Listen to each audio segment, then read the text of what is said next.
Hello friends, welcome to our new video. आप सब कैसे हो? बढ़िया।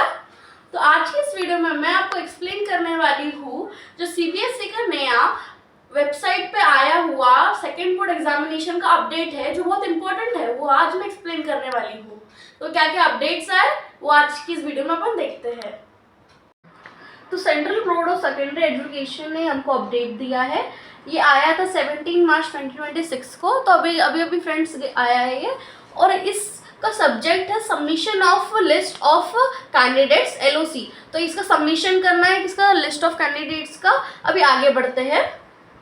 तो सीबीएसई ने इधर बताया गया है कि टू बोर्ड एग्जामिनेशन पॉलिसी है, मतलब इस साल 2 बोर्ड के एग्जाम्स होगी और ये सिर्फ आप 3 सब्जेक्ट्स में दे सकते हो। मतलब जो भी आपके 6 सब्जेक्ट्स रहते हैं उसमें से आप 3 ही सब्जेक्ट में दे सकते हो। और ये जो बोर्ड एग्जाम है ये स्टार्ट होगी मई 2026 में।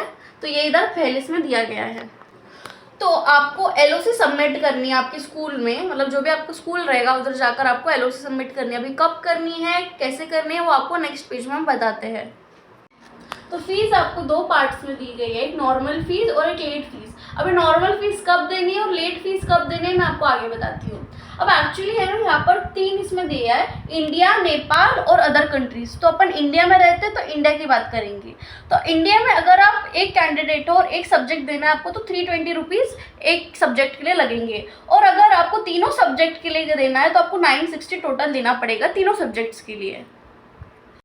तो आपको लेट फीस देनी 2000 रुपीज़। अभी कब देनी है, आपने समझ लो 5 डेज हो गए तो आपका रिजल्ट आ गया। उसके 5 डेज के अंदर अगर आपने इतने रुपीज़ नहीं दिए, 320 रुपीज़ एक सब्जेक्ट के और 960 रुपीज़ 3 सब्जेक्ट्स के नहीं दिए, तो आपको एडिशनल 2000 रुपीज़ देने पड़ेंगे। कैसे आपको कब LOC सबमिट करनी है और कैसे आपको कब पेमेंट करना है। तो LOC सबमिशन पहला फेज होगा 18 मार्च से लेकर 31 मार्च तक। तो ये आपको 18 मार्च से लेकर 31 मार्च तक आपका फर्स्ट LOC सबमिशन रहेगा।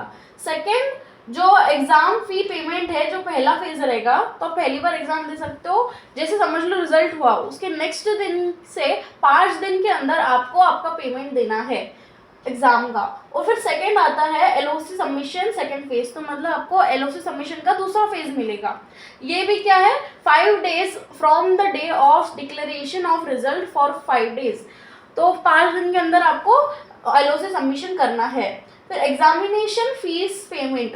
तो जो एग्जामिनेशन का फीस पेमेंट आपको सेकेंड फेज रहेगा, फर्स्ट फेज था अभी सेकेंड फेज भी 5 दिनों के अंदर आपको देना है। और LOC सबमिशन का third phase with late fee 7th day from the day of declaration of result for 2 days and examination fee payment third phase with late fee. अब इन दोनों में आपको लेट फीस देनी, जो मैंने आपको बता चुकी हूँ कि 2000 रुपीज़ आपको लेट फीस देनी है। ये आपको जैसे 5 दिन के अंदर आपने नहीं दिया, रिजल्ट आने के 5 दिन के बाद आपने नहीं दिया, तो आपको 2 दिन के बाद उसके बाद देना है आपको लेट फीस, और 2000 रुपीज़ रहती है। तो एग्जाम की फीस तो आपको देनी है, उसके बाद आपको जो लेट फीस है वो भी देनी पड़ेगी। तो ये होता है दोनों 7th day from the day of declaration of result. तो एक वीक में के अंदर आपको देना पड़ेगा जो पेमेंट होगा एग्जाम का। ये था आपका अपडेट जो सीबीएसई ने दिया हुआ है सेकेंड बोर्ड एग्जामिनेशन का। तो ये बहुत इंपॉर्टेंट है, आप भी एक बार इसको ग्रो थ्रू कर लेना। और thank you so much for watching. Please please please please like share and subscribe. Bye.